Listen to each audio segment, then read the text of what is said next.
Munoziva chinhu chondinetsa. Chibage totenga chakabikwa parodhi. Chototariswa kubika mbambaira totengesa dzakabikwa parodhi chii? Chinoitika ka mbambaira vazhinji vanoda zvekuzvibikira kopi kudzimba dzavo. Kuti mbambaira vazhinji vanoda kunwa netiya. Parodhi pane pandingakupei mugoidya yakadaro. Munoida kudya yakadaro. Unokudzipai kamusina chekunwisa. Ndonwa nemvura. Hanzi ndonwa nemvura. Vazhinji vanofarira kunozvibikira kumba kwavo.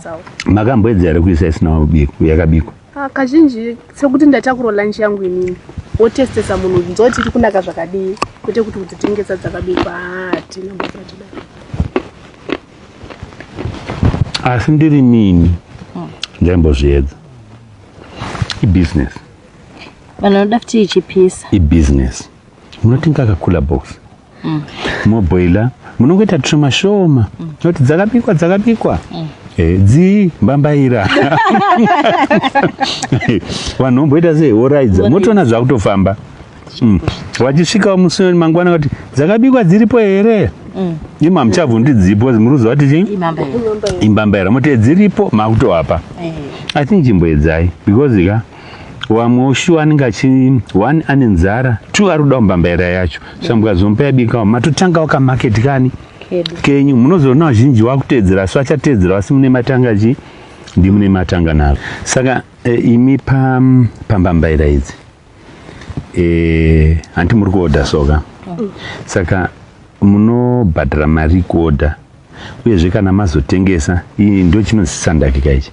Saka chisandaki chokupai mari kana makuzotengesa imimi. Ngatiti maoda nemari yamaoda zvine profit here. Poza mungagariri mari akapanapa. Vandizvozvo. Noti chisandaki tiri kuchitora ne$20.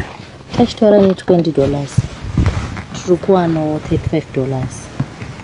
Okay. Means tiri kuwanawo profit ye$15. Saka zvinenge zvisingazofanani nekunge wakagara kupi? Kumba. Saka icho tora mazuva manganotengesa? Zvinosiyana nemadhezi evanhu tinotengesera parodhi. Pamwe pacho ndokunosvenda nacho nhasi mangwana chinhu chatopera. Pamwe pacho ndogona kutoita 3-4-5 days chisina kuita sei chisina kupera. Zvinosiyana nemusi nenguva yemwedzi 49. Okay. Saka pane here zvimwe zvamakamboedza kuda kuita nembambaira yatoti valley edition yayo kuti chii panzvimbo yekuti tiboile kana kudya iri mbishi, pane here zvimwe zvatingakwanisa kuita nembambaira? Pai patinoitengesa pepe ikagarisa pepe painozogarisa tinoiomesa tozokwanisa futi kuigaya. Taigaya pamwe pacho futi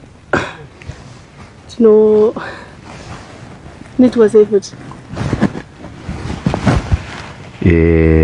mambotaura nyama chips ndeyekudya kumba. Makamboita futi pfungwa dzebusiness totega timboise machips toti pabhazi machipisi hamsati machips tongobika ichizvidyira kumba. Batika iwe kana uchidya kumba uchifara, kuari mubhazi adiwe here, kuari mumota adiwe here, muisa kana kachip fry pasaidi peroad handinganoshandisa gasi.